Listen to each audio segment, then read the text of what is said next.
Okay, bear with me 2 seconds and hopefully I can share my screen. Um, 1 sec. Hope everybody can hear me all right. You see me, everybody? Hold on. You're ready? Ooh. Okay. Bear with me because me and tech are just crap. Right, I'm trying to share my screen and it's not really working. Sorry. Sorry I'm late. This is why I'm late, because tech and me just do not go well together at all. And I want to share my screen. Okay.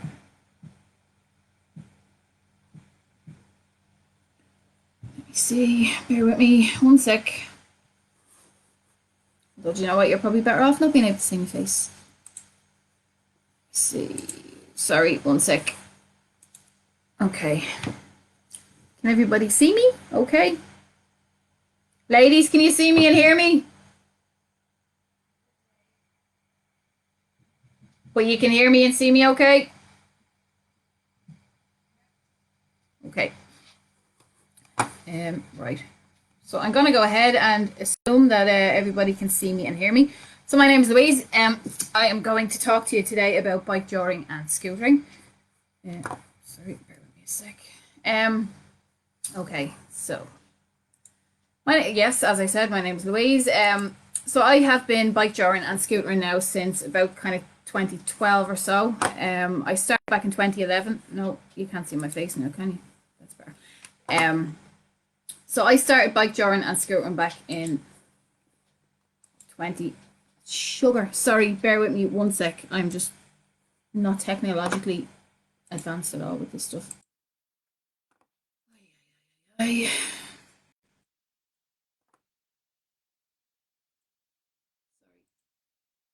sharing what I wanted to share, and this is a fucking nightmare. You can see me, but you can't see what I'm trying to share. I'm getting a lot of yeses, but okay. Right, I'm just going to share the PowerPoint, so you won't have to look at my face. So, bear with me 1 sec. Okay, I'll give you a quick hello. Yes, so my name is Louise. I got into canny sports back in 2011 when I got Alpha, my husky. I got a breed that was bred to do a job, and at the time I was dog training, and I found that a lot of people were getting all these hybrid energy dogs, and high energy dogs, and they weren't doing what the dogs were bred to do. And then they were ringing me, and they had problems with the dogs, wondering why they weren't, why were they wrecking the house, and why, border collies, why were they herding the kids into corners and nipping at the kids' heels and stuff like that. So when I kind of said, "Oh, what are you doing with the dogs?" they were saying, "Oh, well, he's getting, maybe 20-minute walk on lead a day, and that's it." So it kind of annoyed me, the fact that people were getting all these high energy breeds and doing absolutely nothing with them. So this is where I did a bit of research, and when I got Alpha the Husky, I kind of looked into it, and I realized that you could do sled dog racing. Only obviously, because I live in Ireland, we don't get snow at all. So sled dog racing isn't really something that you can do. So there's a version called dry land mushing, which is basically what I'm doing at the moment with the dogs. So this is what I'm going to talk about today. Sorry, just bear with me 1 sec. I'm just looking for comments here. Okay, so hello everyone again. Sorry, like I said, me and technology are just a nightmare. Hopefully it works out better than the last one. So I'm going to do a little bit of a PowerPoint, and I'll kind of go back and forth between the PowerPoint and chatting to you, because I think bikejouring and scootering is something that it's kind of handy to have videos and pictures as well. So I'm going to talk about what I'm going to talk about today. So basically, we're going to cover what is bikejouring and scootering. I'll talk to you a little bit about what where it originated, and what it's all about. I'll talk about the equipment needed. Some of it kind of spills over from Canicross. It's a little bit similar. But there are a few different bits of equipment as well. I'm going to talk about what dog breeds can bikejour, because everyone just assumes it's for huskies and all the high energy breeds, and it's not. And I'll show you a couple of photos of people that we know from races and stuff that do different things as well. So where is this doing its own thing? I'm going to talk to you then about how to get started. I'll talk a little bit about directions and commands and stuff like that you need as well. So bear with me. I'm going to start this. PowerPoint now. Okay. So about me, as I said, my name is Louise, and I have at the moment I have 4 dogs. Why is my screen not sharing? Sorry, told you I'm a nightmare with this stuff. Me and technology. See, what are you looking at? Okay. Yes. Okay. Sorry. Sorry. The internet here is crap as well. So yes, these are my 4 dogs. The little one here. This is Lady. This is my pointer. So she's currently my Bikejouring dog. She's my little pocket rocket, and she's 4. So yep, she's the one that I'm using at the moment for Bikejouring. This one here in the middle, the husky, is Alpha.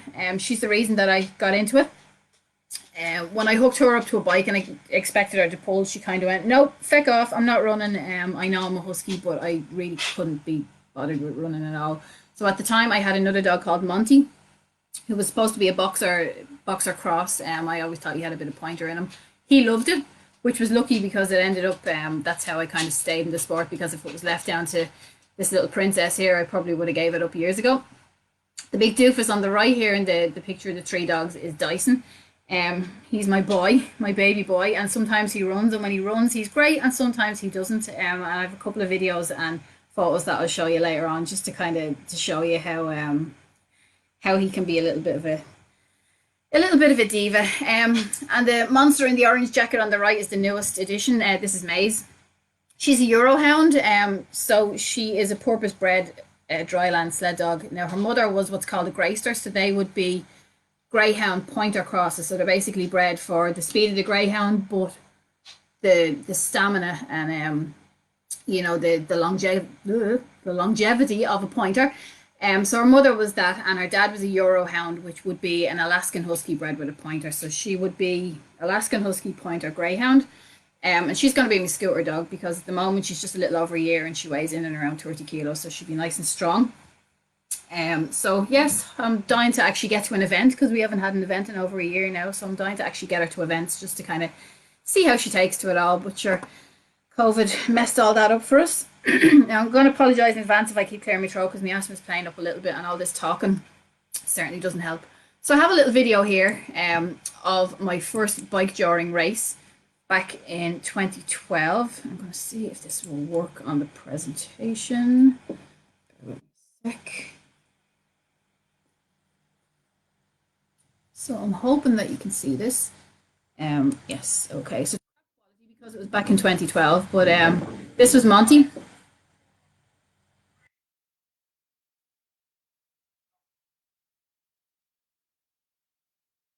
That was my first ever venture into Bikejouring. Like I said, the quality is pretty crap because it was so long ago. But yep, only for him I would have given up years ago.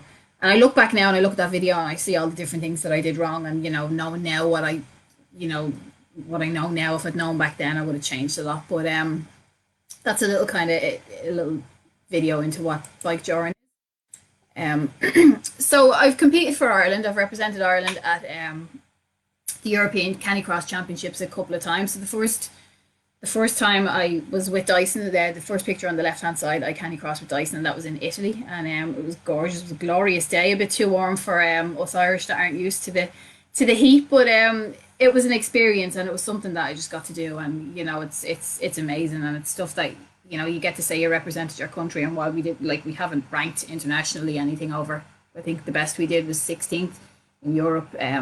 It's all about the experience, and it's getting out there, and it's meeting people and networking and all. The middle picture is me and Lady in Belgium in 2019. That was a mud fest. I don't know how well you can actually see the photo, but that was coming up to the finish line, and it was like Tough Mudder, only on a bike. So by the Sunday, it had rained for days, and by the Sunday, it was just mud central, after 600 to 800 people had been on the trails on the Saturday and on the Sunday as well. But it was great fun, and it was an experience as well. So we came 21st in that. So it's kind of nice to say that we're ranked 21st in our class in Europe / the world. So the third one there was the Czech Republic with Dyson, and as you can see, Dyson loves a camera. If there's somebody with a camera on the trail, he'll look straight at the camera. He's a bit like Zoolander, like that. So Bikejouring, essentially this photo sums up Bikejouring and what it is. The word jaw is, I think it's Scandinavian, and it means to pull. So bikejouring is essentially a dog pulling you on a bike. You know, it's teamwork. Both of you are working together to hit the trails. And as you can see, Dyson is a good bit out ahead of the wheel, so there's no danger of him getting caught in the wheels or anything like that. This was one of our first races actually, and he was out front pulling and he looked good. And if you look at me, you can see that I'm cycling as well, so I'm helping. So a lot of it is about teamwork. So I am going to show you a little video. This is me and Lady coming up to the finish line in a bikejouring race, and it's just to kind of give you an idea of, you know, when you actually see it in action. We have a couple of cheerleaders cheering us across the finish line, so excuse them.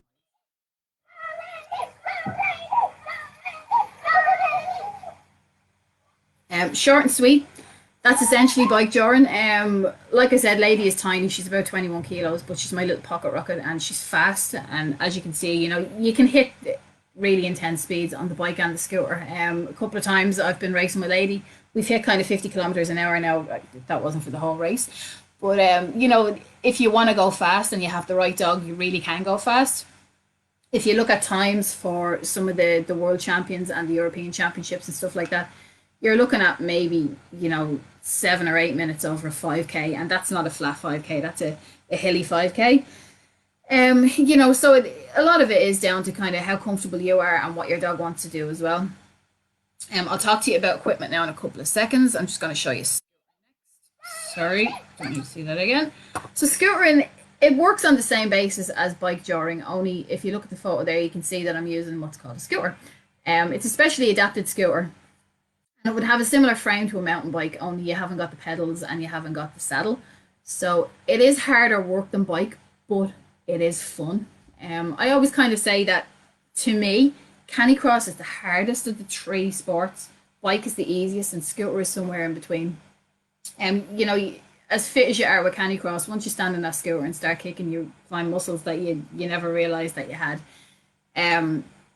But it is fun, and at the same time, you can hit the same speeds that you would hit on a bike. The idea with scooter, I mean, you know, it's down to what you want to do. If you want to stand on the scooter and let the dog do all the work, that's fine, but that's not really, you know, it's not teamwork, and it's, you know, it's just being lazy. The idea is that you stand there and you kick and you change your legs and you kick as you're going around. And like, if I look at a race, I don't think I'm actually just standing still at all the whole time. I'm on the go basically from start to finish. So I have a little bit of it's a start line video of scootering with me and Lady again, going back a couple of years ago. You can't really see it, but you can kind of see me kicking to start off, just to give you an idea of what exactly it's about. So my foot is up, taking a corner, kick, and away we go. It's so hard to find good scooter videos just because, you know, you're that split second you're just passing the camera and you're gone. So I just thought it was a good little kind of insight into what is exactly involved. If we go back again, some people kind of go, oh, you're forcing your dogs to do it and they don't want to do it. If you listen to Lady at the start line, you'll hear her whinging. That's her that you hear at the start, and that's her so excited to run that she hears the countdown. Usually it's a countdown from 5, so she hears that and she's just like, come on, let's go, let's go, let's go. So I'm gonna that's her barking. If she didn't want to run, she would not be running. So yeah. Sorry. So equipment, like I said, equipment is similar. I should have changed that picture to a bike one. But the equipment is similar to what you use in Canicross. So you're looking at your harness, your proper harness, your sled dog harness, your bungee lead, and your bike arm slash bike antenna. Your harness, I have a headless Dyson here. So your harness is what's called, if you look at Maze on the right hand side, it's called a Y-shaped harness. If you look at the shape and the way that it's sitting on her, it's shaped like a Y at the front, which is why it's called a Y-shaped harness. Ideally, it's sitting away from her windpipe and it's off her chest so that when she's pulling, it's not impeding on her breathing at all. If you have your dog running in a collar and you find, or in a harness and you find that they're gasping, it's usually because it has come up onto their windpipe and it's making them rasp a little bit. So ideally you want it to be sitting right on that breastbone there at the front, so their sternum, so that when they pull, they're not going to feel any pain, they're not going to feel any discomfort at all. and that's why they're called Y-shaped, just to give that little bit of space at the front. So if you look back to Dyson then on the left, this is the way your harness should fit. Now this is a different style of harness, and I know there are different styles, and I have another photo of a lady in a different harness again, just to show you. But if you look at the side, if you look around where his shoulders are, so the yellow is to the back of him, the little yellow string is at the back of him. So if you look at the front, you're looking at his shoulders, and his shoulders aren't covered at all. So when he's running, his shoulders are free to move. He has full movement across his shoulders, so that when he's running, he's able to run freely. So almost like he has no harness on, I suppose, for lack of a better description. If you look at his armpits, now he's not pulling in that harness, but if he were pulling in that harness, it would be back a little bit more, and it's away from his armpits. So while he's running, he's not going to have any rub under his armpits either. Now the harness that he has on has a belly strap on it, and that's just down to the style of harness. Some people like the harness because if their dogs tend to back out their harnesses, it can kind of be a little extra safety feature. So his lead would be attached to the orange string on the back. So I'm just going to show you Lady in another harness. So this is Lady's working harness, and it's the one that we tend to use a lot when we're biking. So again, if you look, it's away from her shoulder, so she has movement. It's Y-shaped at the front, which you can't see. If you look at the strap that's coming from under her armpit, it's resting on her rib cage. So when she pulls, it's not going to be pressing on any of her organs on her belly or anything like that. So it's going to be more comfortable for her. So, you know, if you're running a pair of shoes that are too tight on you, it's going to be uncomfortable. You'll probably finish your run, but by the time you come home, you're going to be cursing yourself going, this is so uncomfortable. I didn't enjoy that at all. And it's the same with harnesses. Now, the only thing that I will say about this harness is the blue string at the back. It should actually be a little bit shorter. It should be where the base of her tail starts. It's just I took that harness out of the wash and just threw it on her without actually fixing it. But I just thought the actual body part of it would show you and give you an idea of how it should sit on your dog. It's away from her hips, so she can move her hips as she's pulling. It's away from her shoulders, so she has full range of movement across her shoulders. And at the front, it will be Y-shaped, like the one that Maze has on in this photo here.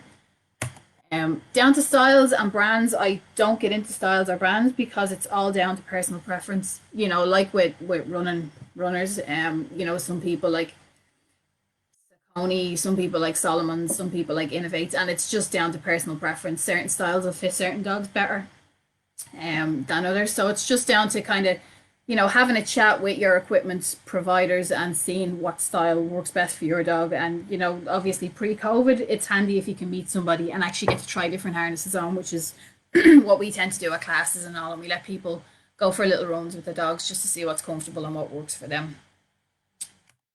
So next you have your bike arm and your bungee lead. So this was probably the best photo that I could get of a bike arm, just to show you how it actually works.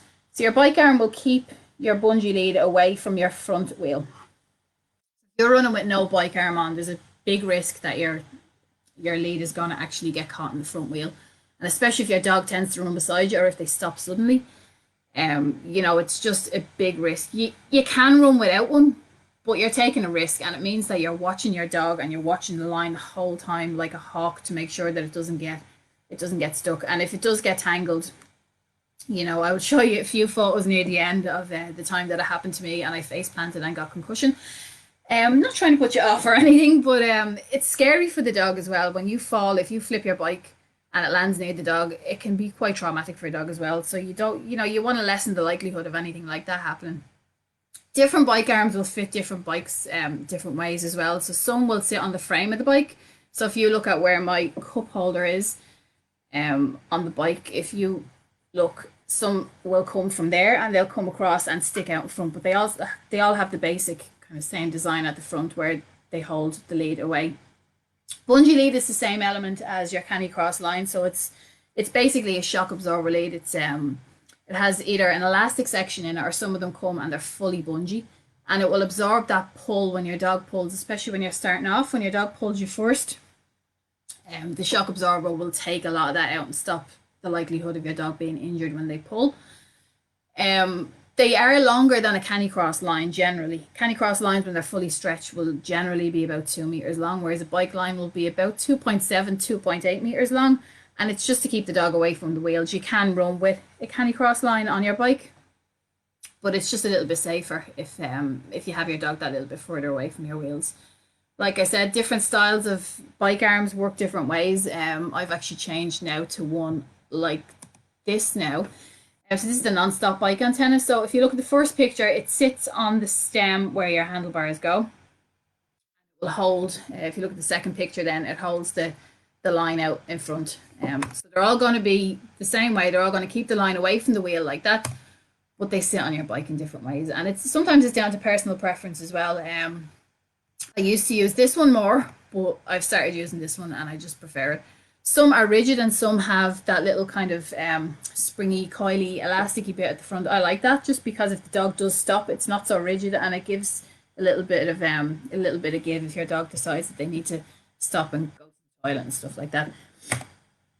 So down to what breeds can bike and scoot. You know, it's down to the dog themselves. Big dogs, little dogs, as long as the dog wants to run and they're healthy, you know, generally any breed can. Obviously, the bigger the dog is, the more that they can help you. I like, and you know, obviously, you probably get a little bit faster the bigger the dog as well. But if you look, you know, if you look at your dog and they're happy enough to do it, regardless of how fast you're going, and it's down to you know you as well. If you're competing, you know, chances are you might want a bigger dog, a stronger dog, a faster dog. But you know, if you're just out having a toddle and your dog's happy enough to go, then that's fine too. Ideally, age-wise, you don't want to be doing anything under the age of 15 months with your dog.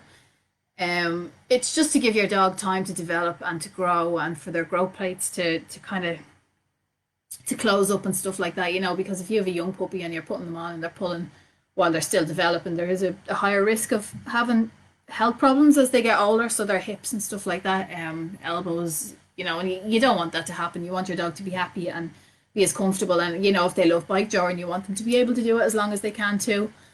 So the general recommendation is around 15 to 18 months for large breeds, you know, and if you have really large breeds like Mays, you probably wouldn't be doing much before 18 months. A lot of the international federations now have all kind of standard 18-month, you know, that's across the board. You're not allowed to race until your dog's a minimum of 18 months because what they were finding was people were kind of, you know, they had a year and people were kind of going, oh yeah, well, I can race my dog, and they weren't taking into consideration the fact that maybe their dog was still developing, and you know the year was just kind of a guideline and people were just racing their dogs and pushing their dogs. And you know, at a year, especially big breeds, puppies are puppies and they still need to have fun, and if you're out racing them intently at a year old, it's not so much fun for them. So yeah, just take into consideration what some people do, and especially I've noticed people in Europe, they will actually get their dog x-rayed. So they'll get the hips and the elbows x-rayed around 18 months just to make sure that all the growth plates are closed and stuff like that. So, you know, that's something that you can do as well. In terms of breeds, yeah, as long as your dog can breed properly, we always kind of advise that people just have a chat with their vet and let them have a look at their dog, and just to make sure that they, you know, they seem healthy enough to do it. So that's Lady down on the left. I'm on the bike there, and up on the right is me and Dyson on scooter. And these are some of our other friends who race. On the left is Yoshi and Kim, and they're doing scooter. And if you look, Yoshi is a bit like Dyson. If she can see a camera, she'll always have a little smile for the camera, and so is Kim. Maybe she's a little bit vain too. I don't know. But on the right hand side we have Nicola with Oren. He's a terrier mix, and he's quite small, but he loves it, and you know he's happy enough to be out in front. And this next slide is my favorite. This is Alicia and her little dog Marley. And up until a couple of years ago, they were actually placing kind of top four. Marley's small, but he's fast. I think he has a little bit of fox terrier in him. But as you can see, like, he is tiny. He's probably about 10 kilos, if even, I don't know. But he doesn't realize he's small, and he just wants to go, and he's go go go. And you know, Alicia takes him out racing, and you know, he has so much fun. It's great. So somebody's just asked me, can a dog do canicross and bikejouring, or do they find canicross too slow? Generally you can kind of cross them over. I find with Lady, she kind of knows. What I do with them is I have different harnesses for canicross and for bikejouring, so they kind of tend to know that when they get their bikejouring harness on, they can go as fast as they want. But I find the more you do with them, they will learn. You know, if they're attached to your belt and they're they're going along, they know that they kind of have to go at, mommy or daddy speed, which is usually a lot slower than bike unless you're a big time sprinter. But yeah, I mean 5k time on a bike. I've done a little under 10 minutes with Lady, but running will be maybe about 21 minutes, and she knows sometimes starting off she will kind of hope, that I've sped up and we can actually go a little bit faster when we're canicrossing. But she settles into it, and I find generally that there isn't really a problem, and they know, they kind of adapt to whatever you're doing. So I hope that answers your question, Mara.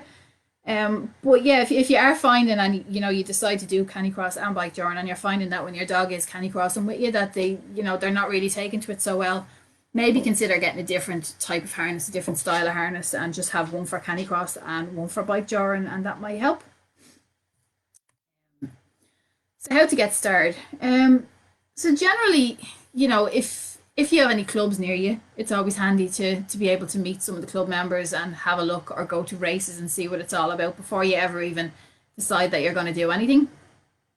But it's not always possible. I know in the UK, there's clubs all over the place. In Ireland, we're getting there. We have a national club, Canicross Ireland, and we have members kind of spread out, but there are still a lot of counties that we don't have anybody in. So a lot of people kind of, would have to travel to meet up and stuff like that. But it is good, and it's a good way for you to maybe try equipment and have a little bit with have a little run with your dogs and just see if they even enjoy it before you actually go out and buy all the equipment. Um, so the trail that you run on, again, with bike journey, and I think even more so with bike and scooter, than with canicross, you need a soft trail. If you have them running on tarmac, especially the speed that they would be going if they're going on bike or scooter, quite high impact. I noticed with Dyson, who's there in the picture, there was a trail that we used to race on, and it was quite gravelly. And because he's 35, 36 kilos, it is a lot of weight coming down on some of that gravel. It was those kind of big stones of gravel. He hated it. And he used to try and find the little grass bit at the side. So I found if I put boots on him, it kind of helped the situation a little bit, and he ran a little bit better. But if I put him on boggy, soft, mucky trails, he runs 10 times better than he will on tarmac or anything like that. Then you've other dogs like Lady. She'd run across broken glass if she had to. She wouldn't care. All about go, go, go, go, go. So yeah, I mean it is down to kind of what you can work with as well, and I'm aware that not everybody can get to trails that are suitable, but natural soft trails like forest trails and grass trails, and even sand is good for kind of building up muscle and strength training as well. A narrow track will kind of give them more focus and keep them out ahead of you that little bit more, and make it a little bit more enjoyable. And like I said, avoid gravel or tarmac if you can. Your commands you tend to kind of look at the old style mushing commands, the traditional commands. So you have let's go, which means let's go. G and H are right and left. You don't have to use these, and it's the same with all the commands. It's down to kind of what comes naturally out of your mouth. I've only started using G and H since I've started running a little bit with Maze, just to kind of have her trained with that. But I've always used right and left, and it works fine. And as long as your dog actually knows what right and left mean, you can use right and left. If English isn't your first language and you want to speak in your own language and give your commands in your own language, that's fine too.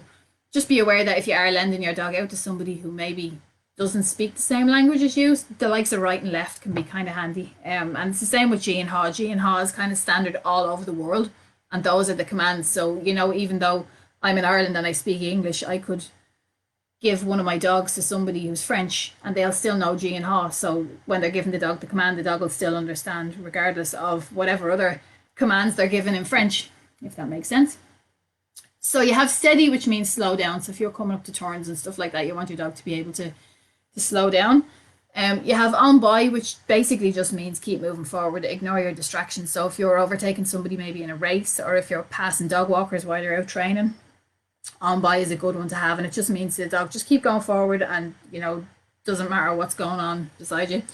Whoa means stop. A good set of brakes and a good whoa is always needed. I'm terrible. I tend to run with brakes that don't really work very well, so whoa is definitely something that my dogs need to know. You have good boy and good girl, so after they take a turn you can kind of say good boy, good girl. One thing that a lot of people tend to make mistakes with when they're running their dogs is that they over talk to their dogs, so they tend to kind of, they give too many verbal commands, and what can happen sometimes is the dog will just kind of start ignoring you, and they're not really listening because most of the time you're just talking crap. You know what I mean? I know it sounds kind of mad, but you get people and they kind of go, okay, well, we're coming up to this turn and we're going to take right in a minute, and then they come up to where they need to give the command, so then they say right, and then the dog takes the turn, and then they go, good job, come on now, let's go. And it's a lot of talking for something that could just be go right, dog goes right, good job. And if you're racing, or even if you're going out and you're kind of going that little bit faster, chances are you haven't got enough saliva in your mouth to actually have a big conversation with your dog anyway. So the less is better in terms of commands. You also have a line out. I'm going to show you a couple of videos in a few minutes just in terms of the line out. It's handy for a start line when you're starting out, regardless of whether you're just going out for a run with your dog on the bike or whether you're at a race. It's good to have your dog out calm, waiting for you to give the command to go. It's also handy if you fall. If you fall and you come off your bike and you tell your dog to wait and stay, it gives you time to kind of get back on, get yourself sorted, maybe untangle the line and stuff like that without your dog going mad to try and kind of keep going, and you're trying to hold the bike while the dog's pulling and you're trying to fix everything else. So a good line out is definitely something that's needed. In terms of directions, you want to be kind of given the direction command about between 5 and 10 meters coming up to a turn. A lot of it depends on the dog. With Lady, I can give a direction command fairly, coming up like about maybe 2 or 3 meters coming up to a turn, and she'll take it. But some dogs take that a little bit longer, and that's where you kind of learn as time goes on with your own dog what works for them. So I showed this video for the Canicross class just to kind of show how solid a direction command is, and it comes into play even more so when you're doing bike or scooter because you're going at speed. With Canicross you can grab the line and you can kind of pull your dog over, but with bike your dog's not attached to you, so you really need to build that bond.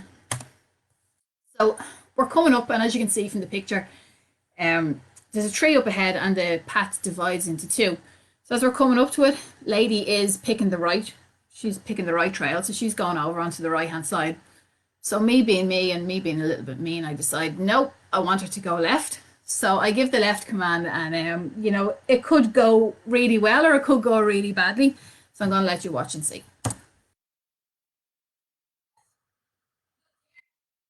So she kind of thought about it and she thought, what are you doing, mommy? And she did take the left command in the end, but it could have went really badly, and she could have went right, and I could have went left and rammed into the tree. But no, like I said, she listened, and I know with Lady that I can give a command quite late and she'll take it. So yeah, that's always a fun little video just to show you kind of going right, left, and she took the left turn. And then I gave her a good girl, and that was it. There wasn't any as we're coming up we're going left or anything like that. It was literally just left, good girl, good job. So the wait command, this is me and Lady at a start line of a race. So some people need handlers at a start line. It's handy if you don't need one. If your dog can be calm enough that they will wait at a start line and there's no faffing about, it is better. There are usually handlers at events that somebody can hold your dog, but you find a lot of the time if your dog's jumping around and they're running around and they're going mad, they're nearly kind of burning themselves out before they actually start. So I'm just going to show you this. It's about maybe 20 seconds long, and it's coming up to the start line. It's how we usually do it.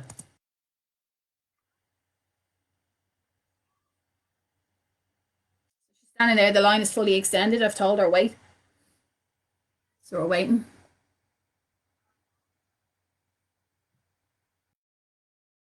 Checking everything's in order.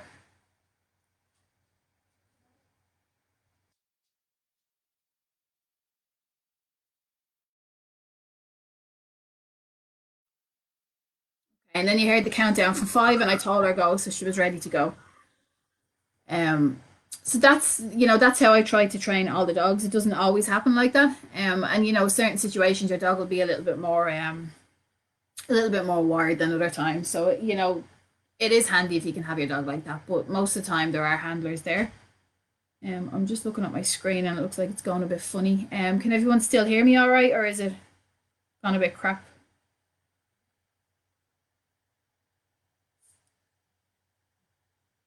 Anybody there? Can you hear me okay?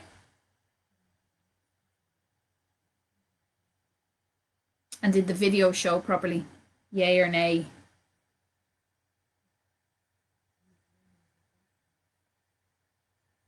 I'm just waiting for a reply from anybody. Don't have me talking to myself.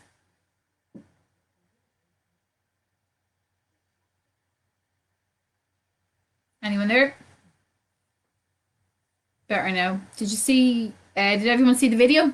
I can play it again if you didn't. I'm not even in my own house. The last time I had crap internet, I was in my own house. I'm in someone else's house now, so I'm blaming their internet this time.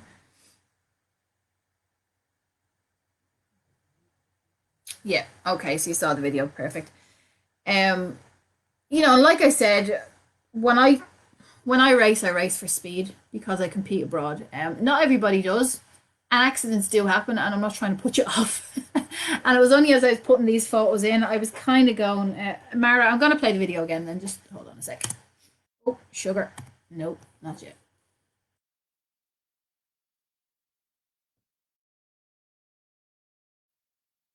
Told lady wait. She's waiting out. I've told her line out, so she knows she's to stand there. She's ready. She's waiting for the countdown. You'll hear him counting down from 5.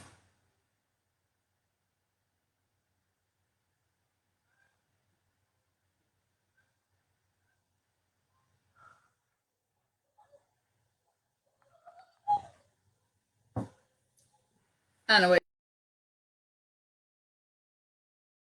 it seems to me when I play that video that the coverage goes a bit crap. My screen is kind of looking a bit funny there. Like I said, you know, things don't always go to plan and accidents will happen. I'm not trying to put anybody off. This was me when I decided to run 3 dogs on the bike without a helmet when I was starting out. Stupid me. Actually, that's something I should have spoke about with equipment as well. Was a helmet. That's essential. Yeah, I decided. Well, I'll just run the 3 dogs. They're not going fast. I hadn't got lady at the time, and they were all fairly, ploddy dogs. They weren't in a hurry. But one of the dogs stopped. I hadn't got a bike arm on either. One of the dogs stopped and decided that she was having a poo, and I wasn't watching the line very well. And the line got tangled in the front wheel of the bike, so the bike flipped over and I face planted onto the ground, onto gravel. I got a concussion. I had a swollen face, as you can see. I had to go for an X-ray. They thought I might have fractured my cheekbone. I didn't. I had a black eye. My ear was kind of ripped open a little bit as well. But accidents happen, and I obviously didn't hit my head hard enough to actually put me off doing it. But maybe I hit it too hard. I'm a bit weird. But yes, things like that will happen. And I'm going to show you another video of a time when I did fall. We were racing in Belgium in the mud fest that was Belgium for the International Canicross Championships back in 2019. And I hate cycling in mud sometimes. So we were going down a hill and I fell and came off the bike, and lady knew to wait for me to catch up with her. So I'm going to show you this now.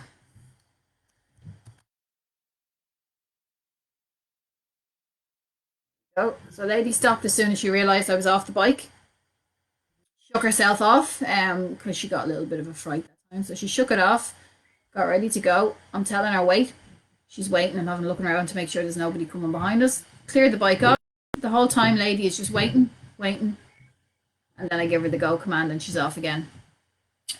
So yeah, as you can see, and obviously most of you would be into kind of dog body language and all that, and you saw that shake off that lady got, because she did get a fright, and it is scary for a dog when a bike comes crashing down behind them. And a lot of the time, what people will find happen is that dogs will keep running, and the bike or the scooter will be bouncing along behind them. So a good weight command is good. I fall quite a lot anyway, so lady's well used to me falling. She knows that once she kind of feels that weight not being on the bike, she'll stop. I'm going to show you once more.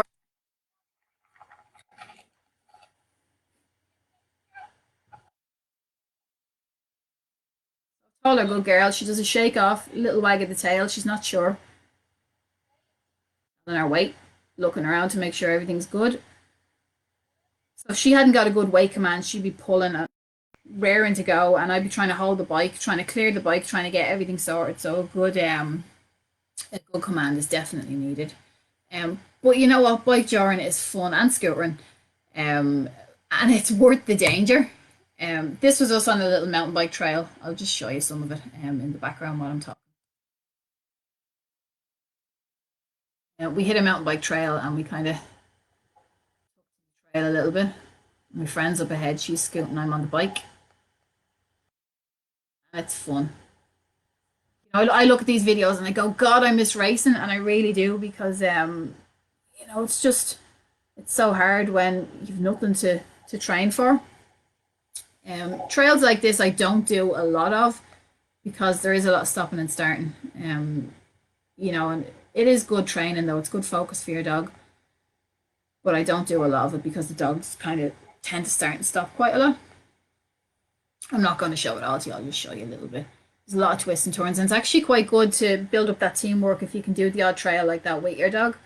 It teaches them to focus, it teaches you to focus a little bit, and it kind of helps you with your own skills and your confidence as well. It's not always about speed and going fast. I know I talk a lot about kind of, hitting certain speeds with the dogs and going away and competing and stuff like that, but it's so much about the social aspect as well. If you meet up with your friends and you go out for a little bit of a plod and stuff like that. So this is Dyson and his best buddy Zeus, and we met up. We had a training session, so we had gotten Lady out, and my friend's dog Kenzie. So the two of them were out, and they hit up the trails nice and fast. So then we took the two boys out, and this kind of sums up their friendship, really, I suppose. Yeah. Sometimes your dog just is happy to get out for a plod, and I think sometimes people get so focused on going fast, and they get so focused on, we have to race and this and that. Um, and it is, people don't always realize that you go away, you go to races, you compete, you want to get medals, you want to get places. The dogs don't. The dogs are doing it because they enjoy it. It's what they want to do most of the time.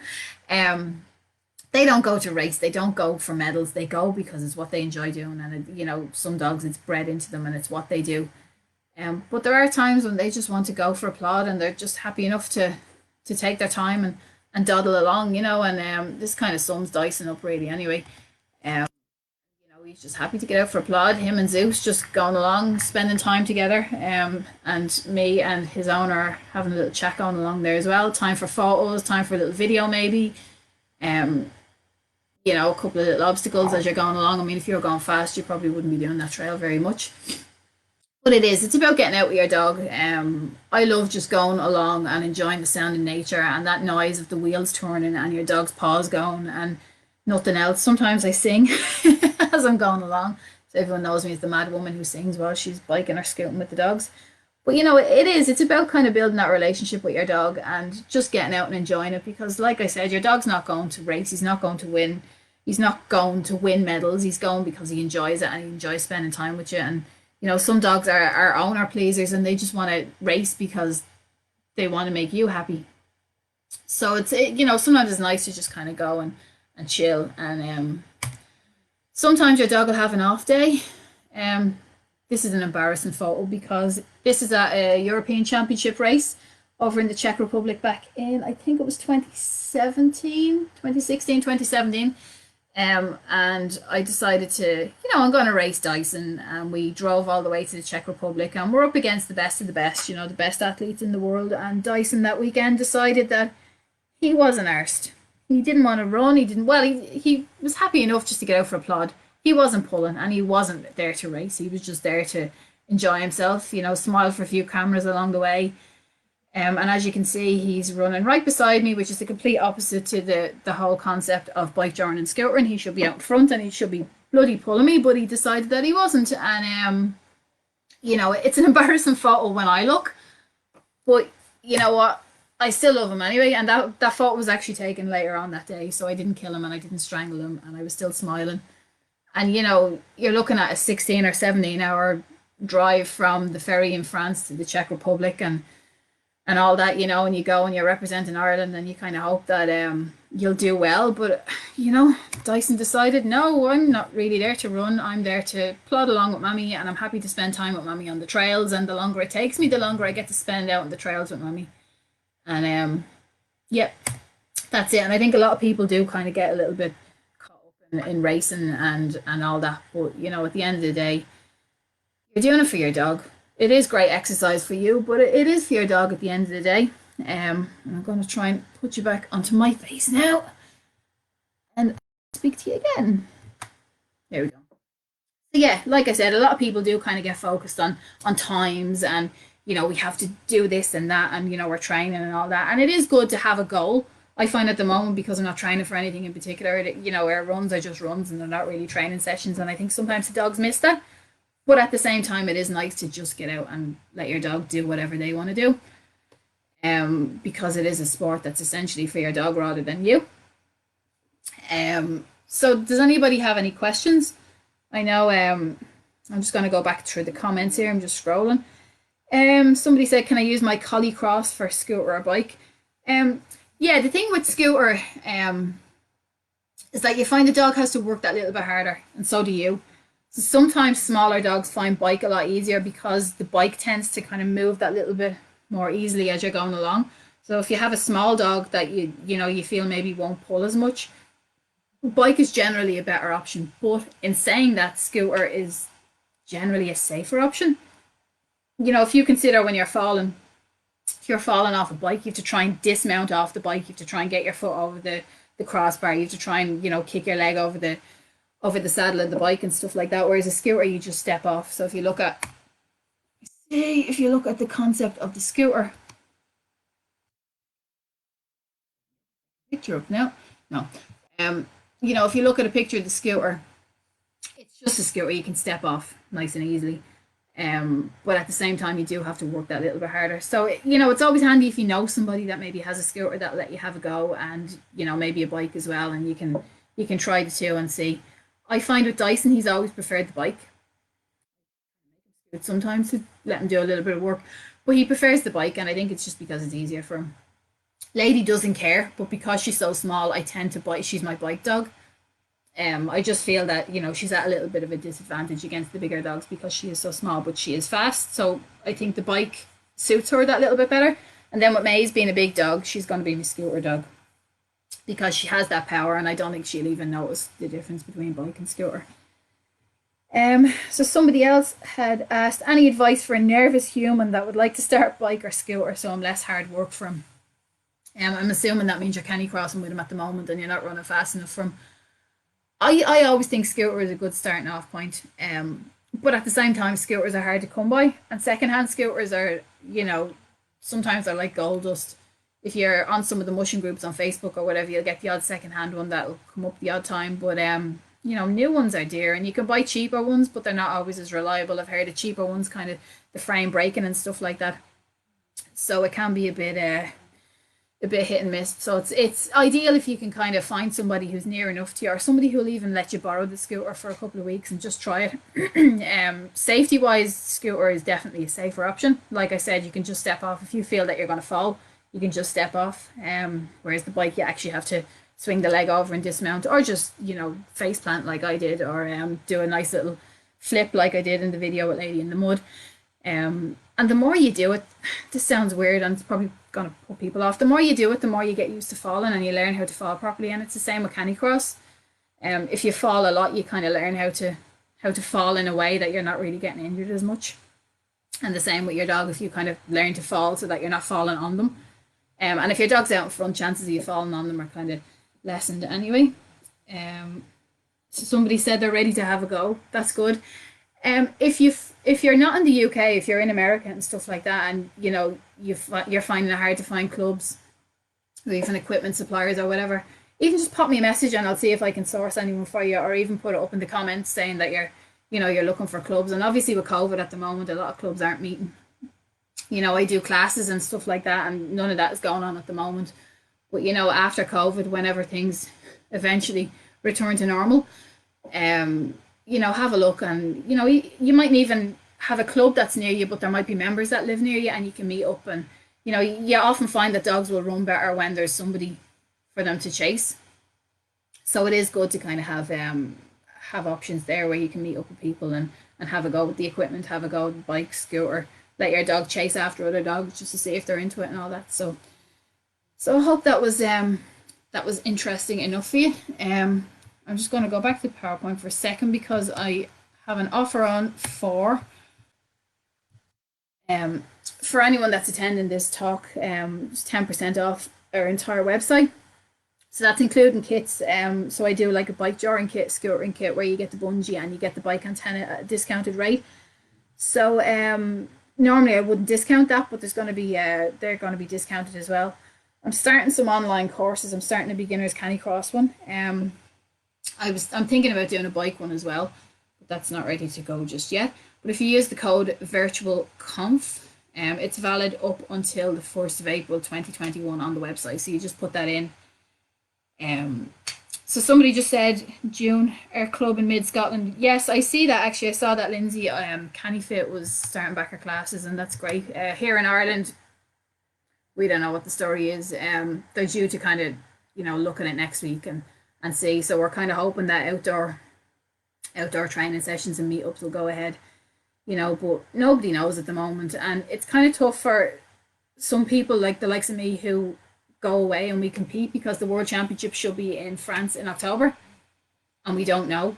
At the moment they're saying they're going ahead, but whether we can travel or not is another thing. So even training with stuff like that, it's it's hard, and you're kind of going out running the dogs but you don't really have anything to focus on. We're hoping that events will go ahead, but we just don't know. So I hope you enjoyed all the videos and the embarrassing photos of me face planting and Dyson not running at World Championships and stuff like that. But I think a lot of people do have they have these kind of preconceived notions that you're forcing the dogs to run. The dogs don't want to run and we're making them run. And as you saw from one of the videos, you heard lady mad to go at the start line. She loves it, and if she didn't, and believe me, if Dyson didn't want to run, he wouldn't. And as you can see from the photos, there's times when he's just out for applaud and he's happy to spend time with Mammy. And that's what it's all about, and that's where that kind of force-free aspect comes into it, because especially with a bike, you can't really kind of force the dog to go because they're out in front of you or beside you. So if anyone has any questions, if you look back on this and you feel you have any questions, you can put it up in the comments and I'll get back to you. If you're looking for equipment, advice, or anything like that, feel free to pop me a message as well. But thanks for giving up an hour to listen to me and watching my videos. Somebody just said the surface they're running on. Yeah, I mean, look, you're going to have people who will say, I run my dog on tarmac all the time. I bike jaw because, there's no trails near me. And he, my last dog lived to 11 and he never had any hip problems or whatever, There's no actual scientific studies that say that you can't run your dog on tarmac or it's bad for them to do it. But at the same time, I know when I run, now I'm not talking about bike, but when I run, if I do a lot on tarmac or asphalt, my knees, I can feel it in my knees, and even my legs tend to be that little bit more sore just because of the impact. I mean, if you consider, spongy grass, there's a lot of give in the grass when you're going, and even forest trails, even if they are slightly hard packed, there's still a little bit of give in it. But if you're looking at tarmac or asphalt, the dog's going all the time, and you also need to consider then temperatures. If you're running a dog where it's a little bit warm, it won't be so bad on grass, and especially if it's early in the morning, you're going to have that little bit of dew on the grass maybe as well. If you're running on tarmac, it's going to be hotter, and it's not so good for dogs. I mean, I've seen dogs coming back from runs where their stopper pads are a little bit rough, or underneath their pads are a little bit rough as well because they've done the whole lot on tarmac or that really kind of crappy stony gravel. But the reality is you're always going to get people who say, I do it this way and this is my way. Doesn't make it right. You see, look, I saw somebody one day and they were running their dog beside them on a prong collar on the bike. And I think you kind of have to pick and choose the people that you say it to, because somebody like that, I mean, look, they're not going to listen no matter what you say. And they were running them on tarmac as well, and it was a fairly warm day. Someone like that doesn't care. They're just out to, exercise the dog and get the dog all muscled up. And I think sometimes you kind of have to, like with any aspect of dog training, you kind of have to pick and choose who you try to educate, because some people just won't be educated and they don't care at all. You know, and I'm not gonna like say what breed the dog was, but it was a dog who the owners often like to see them muscular, you know, and it was on a prong collar, you know, which is supposed to stop him from pulling, but you know, you're doing a sport where your dog should be pulling. You know, like I said, some people you're just better off not even bothering, you know, and I've had people argue with me because I've given my opinion, and you know, you won't win with those people. But yeah, definitely the surface is important. And like I said with Dyson, if he runs on a boggy, soft, spongy ground, he will be out front and he'll run a lot better. Whereas if he's running on something that's a little bit more harder, high impact and gravel and stuff like that, he either won't run or I have to put boots on. So thanks for the all the questions. So I hope I answered all your questions, and thanks for listening to me rant on for the last hour. So thank you everyone. Have a nice day. Bye.